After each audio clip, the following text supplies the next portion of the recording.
de 20 grados. Vamos abriendo modo jubileo con el padre Daniel Camaña Bendía, bienvenido.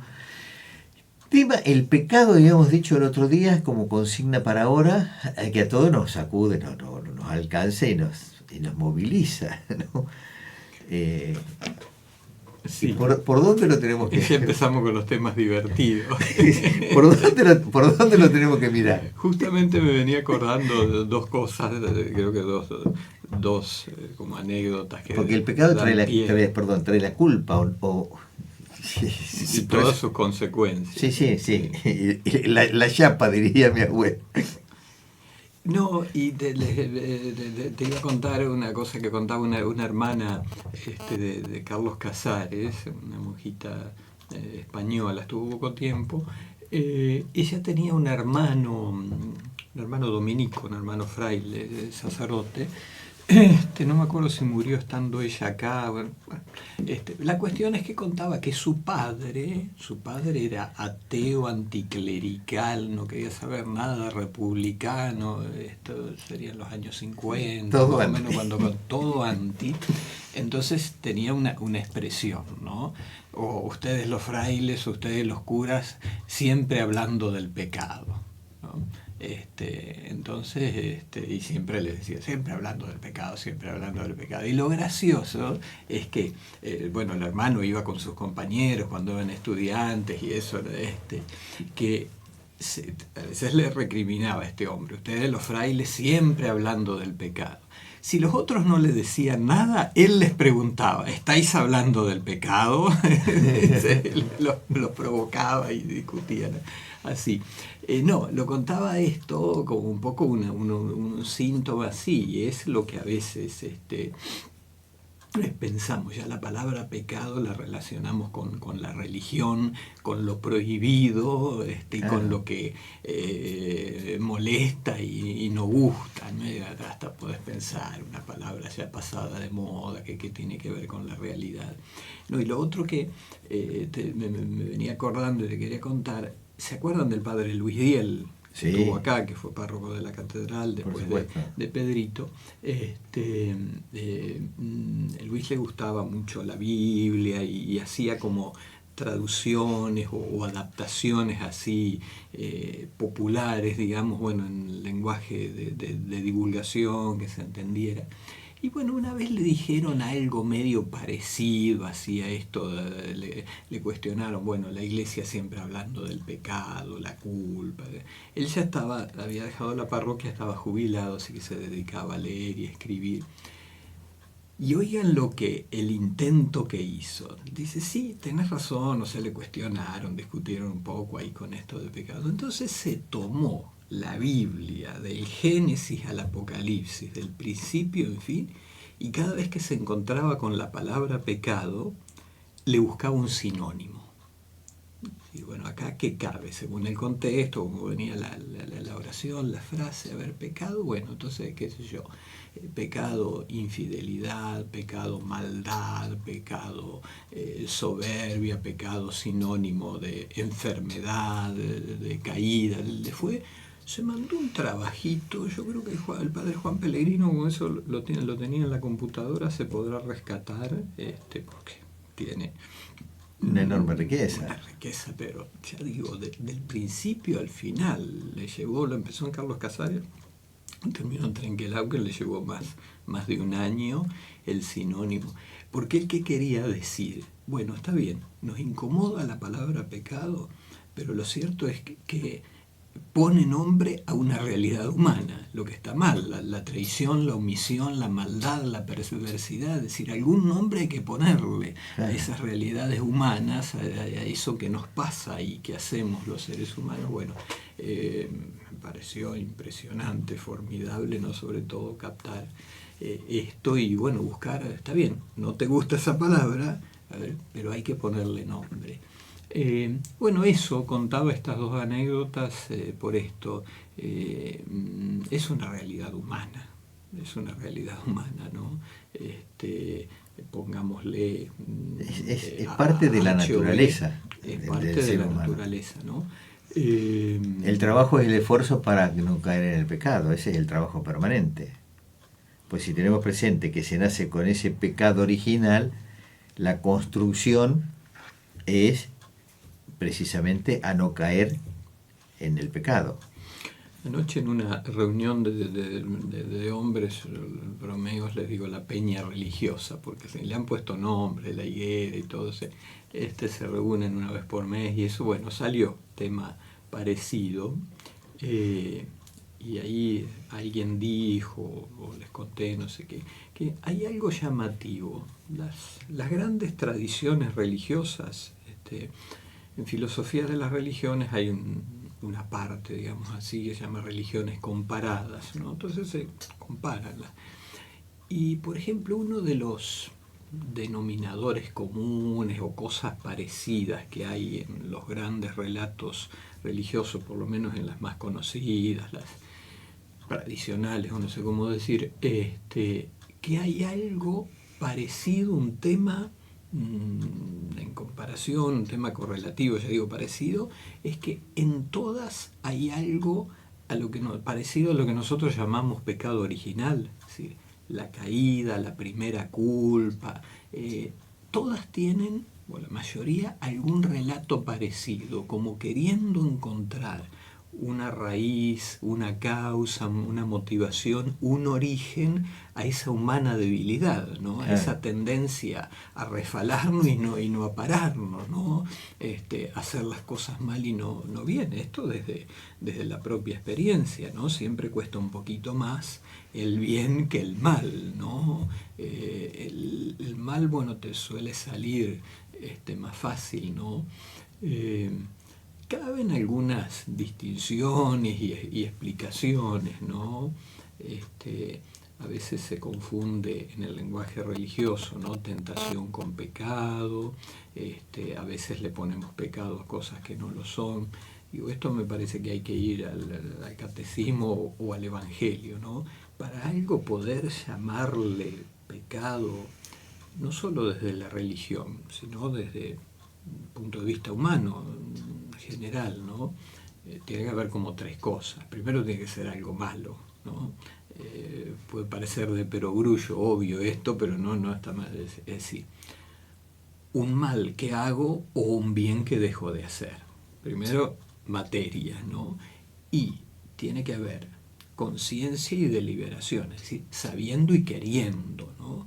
Lo demás será un error, lo demás será un defecto, algo que te salió mal sin querer, ¿no es cierto? Pero incluso algo malo que haces, pero bueno, no sabías, no lo hiciste sabiendo y queriendo, con toda la intención de embromar, ¿no? Pecado sería eso.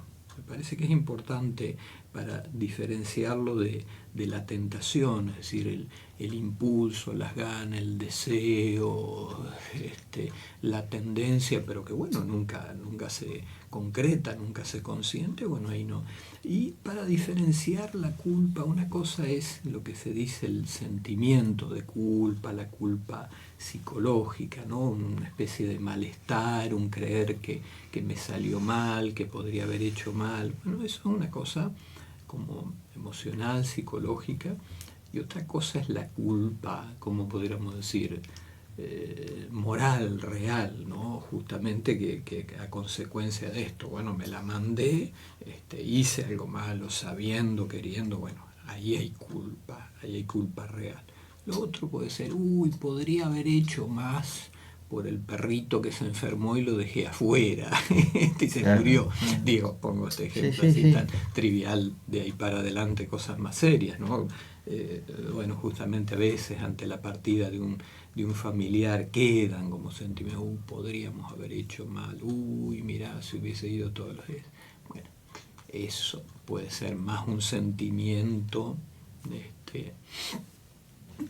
a mí me llamó la atención el año pasado, no sé cómo, habla una chica que está de psicóloga y está en la pastoral juvenil, nunca había escuchado de un psicólogo esto que les decía a un grupo juvenil, el de Lincoln: la culpa tiene su lado beneficioso. ¿Sí? La culpa está emparentada con el temor, la culpa psicológicamente, ¿no? Está emparentada con el temor Y bueno, es un llamado de atención que te hace rever, que te puede ayudar a reubicarte, a reconciliarte, a pedir perdón y sobre todo a reparar. Decía, bueno, cuando constatamos que esa culpa es real, ¿no? Pero es como un sentimiento que, bueno, puede dar lugar. Generalmente, viste, queremos desterrar el sentimiento de culpa, pero me pareció novedoso esto, ¿no? Dice, bueno, tiene una cara positiva, ¿no? Porque puede ser un llamado de atención, puede ser un impulso que me haga rever, bueno, a ver, ¿es cierto lo que estoy sintiendo o no es cierto? ¿Sí? Dañé a alguien, por ejemplo. Bueno, ahí estamos, pero como en el nivel previo, digamos, a lo religioso, a lo espiritual o a lo real, ¿no? Bueno, ahí. No, me quedé pensando porque en filosofía había una discusión que el hombre nacía bueno y la sociedad lo hacía malo, y la otra que nacía malo y la sociedad lo convertía en bueno. ¿Y cómo jugarían en todo esto, teniendo ese principio del pecado original? Típica discusión del iluminismo y el positivismo, Tal cual. ¿no? Rousseau, Voltaire, claro, eran... Y Erin y demás, ¿no?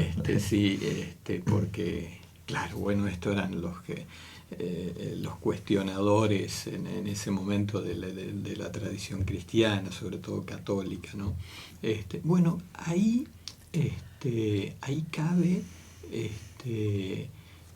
el relato, digamos así, no sé si es una palabra teológica precisa, pero es una expresión para que lo podamos entender todos, del pecado original. Digo, más allá de la forma simbólica con que aparece en la Biblia, lo importante es la realidad, ¿no? Cuenta, denota el pecado original ese desperfecto, esa caída, ese quiebre, esa herida, esa lesión que queda en la humanidad y que genera esa especie de humana debilidad, para decirlo en el lenguaje corriente, y bueno, que viene en todo ser humano, ¿no? San Agustín decía que era hereditario. Yo se lo suelo explicar a los chicos en el catecismo, ya digo, no sé si será tan precisa, pero me parece que es gráfica, ¿no? Digo, es la falla de fábrica. Un pantalón que viene con una fallita y ya te queda algún problema. Y no significa que no lo puedas usar. Compras una heladera, claro, compras una heladera y tenía ahí una cosa. ¿Y qué explicación te dan? Falla de fábrica. Bueno, a los seres humanos nos pasa lo mismo. Tenemos ahí eso. Respondiendo a tu pregunta, ya venimos de fábrica, ni somos totalmente buenos y nos hacen malos, ni somos malos y la cultura, ¿no? Eso es posterior, ¿no? Y tiene su verdad lo uno y lo otro, ¿no? Pero es posterior. Antes de eso hay que admitir eso, en nuestro interior, ese desperfecto. Bien. Ese desperfecto, que tiene sus consecuencias, porque este planteo, bueno, a ver, somos buenos y la sociedad nos hace malos, entonces hay que reformar las estructuras, la sociedad, o al revés, la sociedad es lo que nos hace buenos. Entonces hay que socializar al hombre, lo uno y lo otro es cierto, pero nunca hay que olvidar esta realidad interior, llamada espiritual si querés, que también hay que recomponer, sanar, desbloquear, digámoslo en palabras, no del catecismo, sino de todos los días, ¿no? Y cuando el hombre cuenta ese pecado en la confesión, ¿eso qué le significa, por un lado, desde lo espiritual, y conjuntamente con ello, desde esa carga que iba llevando? La descarga realmente, la cuenta, se siente aliviado. ¿Por dónde va eso? Todo eso, justamente. Suelo bromear también cuando uno se los dice en el catecismo, en la catequesis de adulto. A lo mejor es medio herético, entre comillas.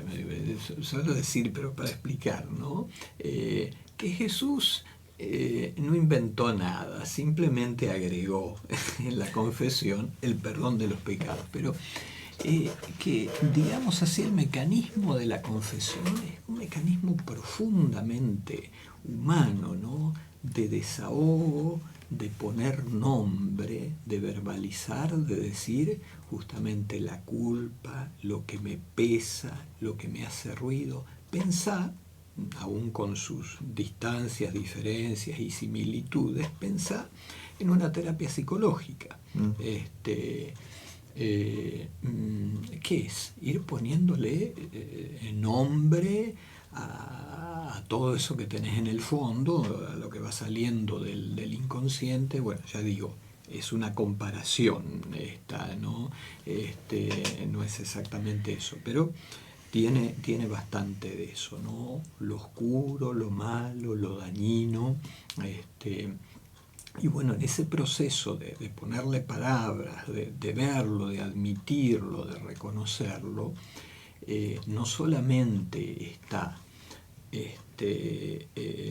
el sentimiento de pesar y el alivio anímico, psíquico, sino que en ese reconocimiento ya te abre al arrepentimiento, ya te abre a buscar no solo perdón y reconciliación, sino también reparación, como se pueda, hasta donde se pueda, pero hay en eso, mira, yo creo que hay que recuperar el catecismo, el nuestro, ¿no? Los 5 pasos de la confesión, ¿no? Entre los cuales está la reparación y la penitencia. No nos gusta ninguna de las dos palabras, ¿no? Pero fíjate esto, vos desde el derecho lo ves, bueno, hay un momento, una instancia, o no sé cuál será la palabra precisamente jurídica, de reparación en todo delito. En algún momento hay Sí, la medición de la pena, la sanción. un momento de justicia, ¿no? La pena está puesta como una regla, los centímetros, la medida, y en función de eso es la pena, que busca este camino de la reparación del daño. Reparación con proporción, por eso también suelo decir, bueno, miren, esto no se arregla con 3 Ave María. Claro. Así que, volviendo a lo que me planteabas, ¿no? Yo diría, la confesión te permite ese paso, entre otras cosas, o por empezar ese paso de la culpa anímica a la culpa real, la admisión de un sentimiento ahí, si se quiere, medio egoísta, ¿no es cierto? Ahí me siento mal yo, independientemente de lo que le hice al otro pobre diablo. Bueno, no, es pasar de eso, del pesar de cómo lo vivo yo, al ponerme en el lugar del otro, ¿no? Es pasar del remordimiento al arrepentimiento, por decir así, ¿no? El remordimiento es eso, bueno, me remuerde esto que hice, lo otro, pero es a mí, Claro. es autorreferencial. El arrepentimiento es cuando caigo en la cuenta, bueno, dañé, me embromé a otro, hay terceros, hay ofendidos, hay damnificados, hay víctimas, ¿no? Todo esto no es fácil, ¿no? Por eso en psicología se habla mucho la expresión, bueno, en el lenguaje corriente, ¿no? Negación, ¿no? Este es un negador. Claro, no es tan fácil, todos lo sabemos por experiencias propias. Hay cosas que no nos gusta, reconocerlo, cuesta admitirlo. Los otros días tengo que buscarlo porque es lindo para leerlo en este tiempo de Cuaresma, un artículo de un psicólogo español, el título es ya impactante: deje usted de engañarse a sí mismo, dice, ¿no? Este es el título, ¿no? Más o menos, para y bueno, empieza diciendo que hay cosas que los seres humanos no tienen mucho problema en reconocerlas y hasta decirlas. Hay otras que ya nos cuesta y nos da mucho trabajo admitirlas y a veces nos la tienen que sacar, ¿no? Psicólogo, confesor o verdugo torturando, no, esto lo agregué yo, no lo dice él. Y hay otras, esta frase me impresionó, y hay otras que ni siquiera a mí mismo me las digo, ¿no? Más o menos así es la frase, pero esta es la idea, que no, ni siquiera yo tengo la posibilidad, la capacidad, la valentía, no sé. Entonces por eso el título, deje usted de engañarse a sí mismo. Bueno, y dice que todo ser humano, bueno, para sanarse, recomponerse plenamente, para integrarse, bueno, algún día tiene que admitir. Por eso también habría que pensar, a ver, no sé cuánto de herejía, suerte que ya no hay inquisición ni nada de eso que te queman cuando decís, no, esto en broma, ¿no? Pero por eso habría que ver también que cada uno de nosotros tiene como su propio pecado original, ¿no? No en tanto por ahí culpa real de algo que hice, ¿no? Pero esa debilidad, la personal, ¿no? Está el pecado original de todos, Sí, sí, ¿no es sí. cierto?, de la humanidad, pero ¿cuál es el mío, mi propio, entre comillas, pecado original? Es decir, ¿cuál es mi talón de Aquiles? ¿Cuál es mi debilidad dominante? ¿Qué es con lo que tengo que pelear hasta el último momento de mi vida? ¿Cuál es la raíz? El padre Amedeo Cencini, que es psicólogo, es pedagogo y es sacerdote y justamente se ha dedicado a esto, él dice que hay que detectar la carencia fundamental, y que ahí, como él es pedagogo, habla mucho de la formación, del proceso formativo, él concibe la vida como un aprendizaje. Y él dice, el verdadero aprendizaje comienza el día en que caigo en la cuenta, en que me doy cuenta de mi carencia fundamental. ¿Sí? Mi vacío, uno puede decir mi debilidad, Sí, sí. y lo expresa, lo dice muy, muy Y, lindo. Sí, a mí y me me ha parece que tiene servido. mucho, que hay mucho desierto en eso, ¿no? Que es parte de lo que el ser humano siempre tiene que trabajar, el que es irritativamente fácil del enojo y sabe que eso lo tiene que modificar porque la vida es en conjunto, en familia y así muchas cosas. Sí, sí, sí. Personalmente me ha servido, me sirve esto de, bueno, tratar de ir a ver al desperfecto Original, sí, fundamental, sí, fundamental original, que de cada uno. dominante, talón de Aquiles, me Bien. parece. Bueno, padre Ya ahí Daniel, tenemos bastante trabajo. interesante toda esta explicación y la seguimos en la semana que viene. Así es.